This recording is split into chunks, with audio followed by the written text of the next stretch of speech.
महाराष्ट्र के पुणे में राज ठाकरे के भाषण से दहली सरकार, विरोधियों को घेरा, मोदी से लगाई अपील। महाराष्ट्र नवनिर्माण सेना के अध्यक्ष राज ठाकरे ने पुणे की रैली को संबोधित करते हुए बताया, उन्होंने अपना अयोध्या दौरा क्यों रद्द किया। राज ठाकरे ने कहा कि अगर वो अयोध्या जाते तो उन पर केस ला दिए जाते। वहीं उन्होंने कहा कि हमारी सभा के लिए हाल छोटा है। हम पहले एसपी कॉलेज में ये सभा करना चाहते थे, लेकिन वहां अनुमति नहीं मिली। कॉलेज वालों ने बताया कि हम इन सारी चीजों के लिए अनुमति नहीं देते। अब हम भी देखेंगे कि हमें नहीं मिला तो किसी को भी ना मिले।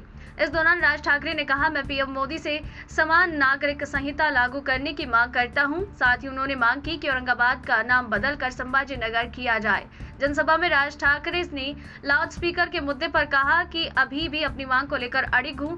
मेरी मांग है मस्जिदों से लाउडस्पीकर हटाए जाएं, क्योंकि सिर्फ शोर का लेवल कम करना ही काफी नहीं है। अब समय है कि इन्हें पूरी तरह से हटाया जाए, क्योंकि ये अभी नहीं हुआ तो फिर कभी नहीं होगा। नवभारत समाचार के लिए मुंबई से मुरारी सिंह की रिपोर्ट। महाराष्ट्र नवनिर्माण सेना के अध्यक्ष राज ठाकरे ने महाराष्ट्र के पुणे से फिर हुंकार भरी है। मस्जिदों पे लगे लाउडस्पीकर को लेकर अपने तेवर में कोई फर्क नहीं दिखाए हैं। वही अयोध्या दौरे को उन्होंने कैंसिल करते हुए विरोधियों पर जमकर निशाना साधा। उन्होंने कहा कि जिस तरीके से झूठे मुकदमे लादे जा रहे हैं, ऐसी परिस्थिति में अयोध्या दौरे हमारे लिए घातक साबित होंगे। जिस तरीके से महाराष्ट्र सरकार और खास करके जो राज ठाकरे के विरोधी हैं, वो लगातार बयानबाजी कर रहे हैं। मनसे प्रमुख राज ठाकरे ने औरंगाबाद की सभा को संबोधित करते हुए प्रधानमंत्री नरेंद्र मोदी से अपील की है कि औरंगाबाद का नाम बदलकर संभाजी नगर रखा जाए और वहीं मस्जिदों पर लगने वाले लाउडस्पीकर को पूरी तरह से हटाया जाए। राज ठाकरे की नई राजनीति चुनाव में कितना रंग लाएगी, ये तो कह पाना जल्दबाजी है, लेकिन जिस तरीके से महाराष्ट्र में सियासत और जय हनुमान चालीसा का विवाद सामने आया है, ऐसे में राज ठाकरे अपने बयान पर हावी हैं। नवभारत समाचार के लिए मुंबई से मुरारी सिंह।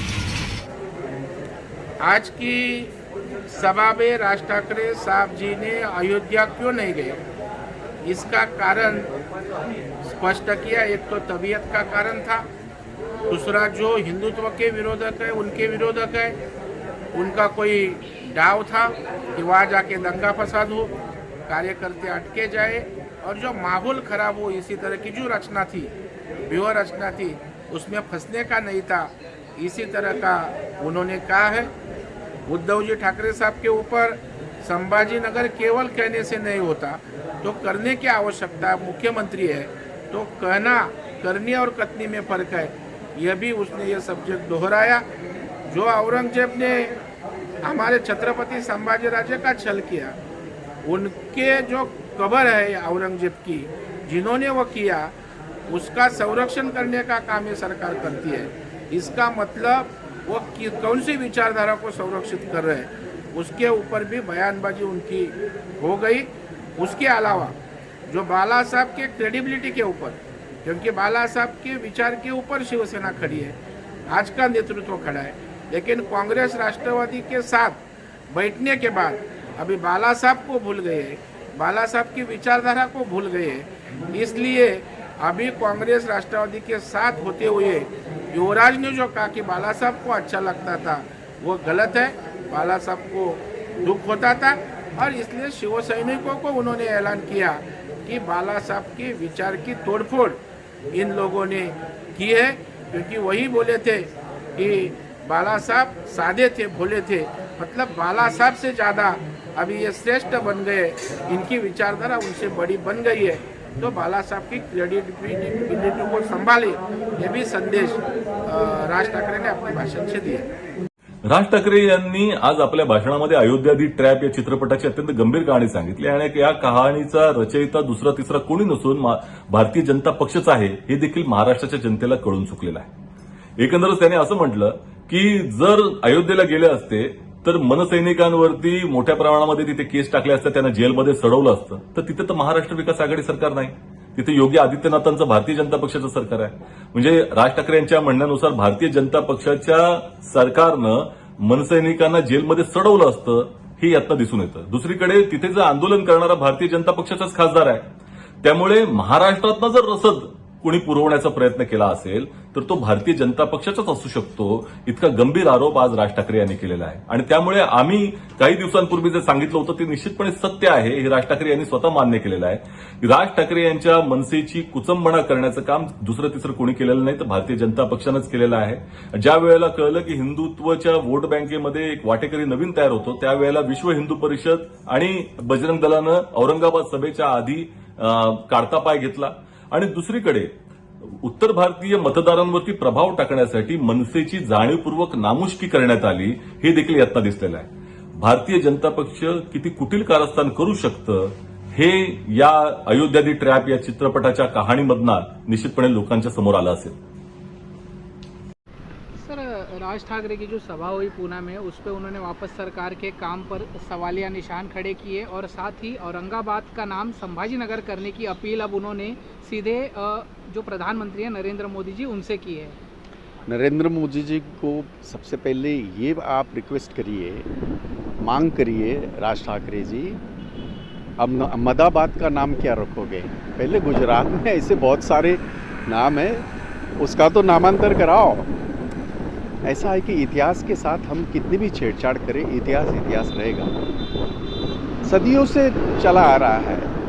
अच्छा बुरा इसकी चर्चा हो सकती है, पर मुझे ऐसा लगता है कि इस भावना के साथ जुड़े हुए जो इश्यूज हैं उसकी बात करके लोगों को जो इस तरह से गुमराह किया जा रहा है, सही नहीं है. और चलाइए, ये आरएसएस का एजेंडा राज ठाकरे चला रहे हैं, अच्छी बात है. इसके पहले केजरीवाल भी चलाते हैं, ओवैसी भी चलाते हैं, लेकिन राज ठाकरे चलाते हैं, ये बात सही नहीं लगती.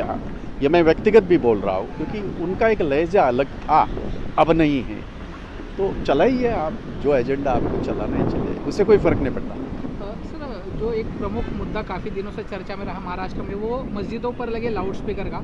अब लोगों तक घर घर ये आंदोलन पहुंचाने की बात राज ठाकरे ने अपने सभा में कही है, लोगों से इसमें शामिल होने की बात उन्होंने कही है. बट ऐसा है कि लोग अब इनके साथ शामिल नहीं होंगे. उसका कारण ये है, राज ठाकरे जी को बोलो वो आंकड़ा भी बताइए जहाँ ये अवैध जिसका कानून का उल्लंघन है, यही कह रहे थे ना, खुद कह रहे थे.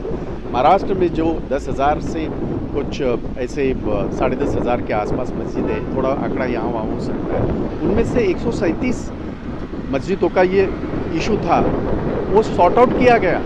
अब क्या बात करोगे आप लोगों से, वो तो बताइए.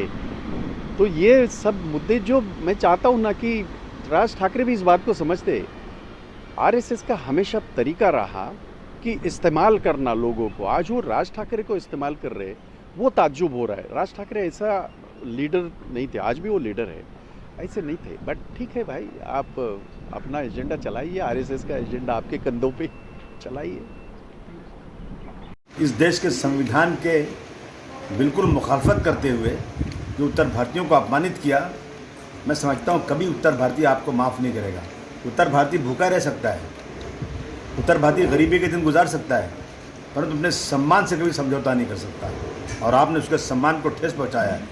वो लोग जो मुंबई और महाराष्ट्र को खूबसूरत बना रहे हैं, जो मुंबई महाराष्ट्र को एक बहुत बड़ा इकोनॉमिकल हब बनाया उन्होंने, आपने उनके साथ जो व्यवहार किया, आपको तो वो उत्तर प्रदेश के लोग जहाँ देवी देवता पैदा हुए, जहाँ गंगा बहती है, गंगा का पानी मरने के पहले नहीं मिले तो आदमी को नर्क भी जाना है, उन उत्तर भारतीयों को अपमानित किया. आपको तो उनके पैर धुल के पीलना चाहिए, क्योंकि वो लोग जो है एक बहुत ही पवित्र सरजमीन के रहने वाले हैं.